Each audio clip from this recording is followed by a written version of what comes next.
Well, the thing is, the fears are not unfounded, right? Like a lot of the reasons that people are scared of these things are based in legitimate concerns. And I would never disqualify somebody's concerns about engaging in these things. And what we need to do is be mindful on how we tread, right? Because it's become too easy.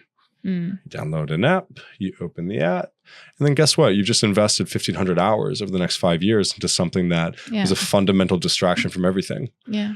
Right? It's that easy, right? And so, and it all feels the same. There's no tactileness to a website, to an app. Very true. To anything, right? Yeah. Just kind of all the same thing. And like with money, for example, in the past, right? You would have it in your hand. When even, I grew up. Or even coming to the podcast studio. Yeah, there's a smell. There's a sense of energy. There's a sense of exchange. Most of the places you land on the internet, just digital bits. You don't have any tactile feeling, right? You have to actually track it back to your own body, right? And not be so accustomed to going there for you to be even aware where you are in the first place.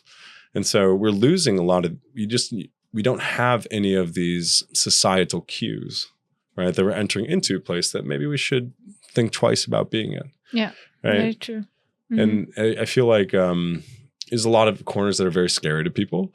But as somebody who's just like, I'm just so comfortable with like the full stack of this, right? Like every little corner of it that like, I'm really happy to show people the way. And I'm really focused on, for the time being, launching schools, places on the internet so that people can solve specific problems. One of our teachers are building a school of grief.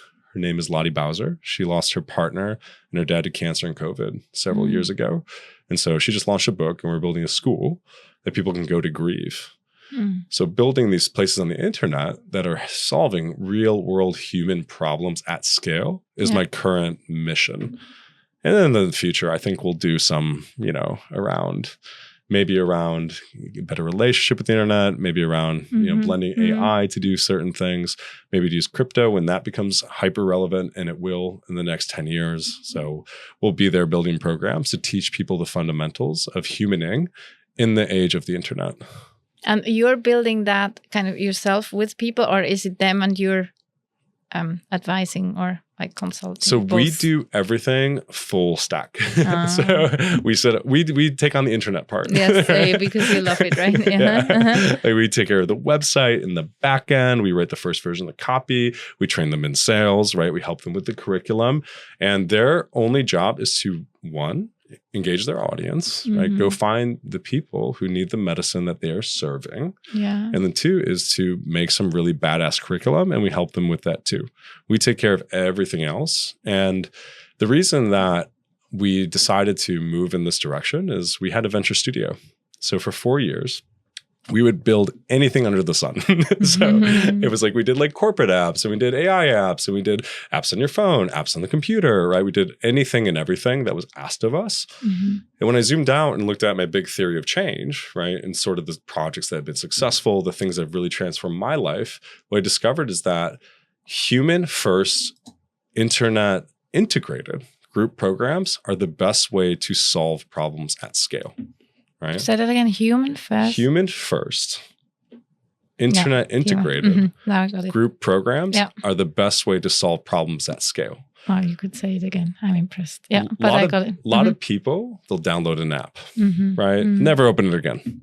You'd be shocked to see the stats of people who just download the apps, never open it. You probably have around 200 apps on your phone. You might use 9 of them on a given day, right? Even the completion rate for courses is about 2 to 3%, depending on who you ask. That means 97% of all purchased courses on the internet go completely unused. Wow. Right? Wow.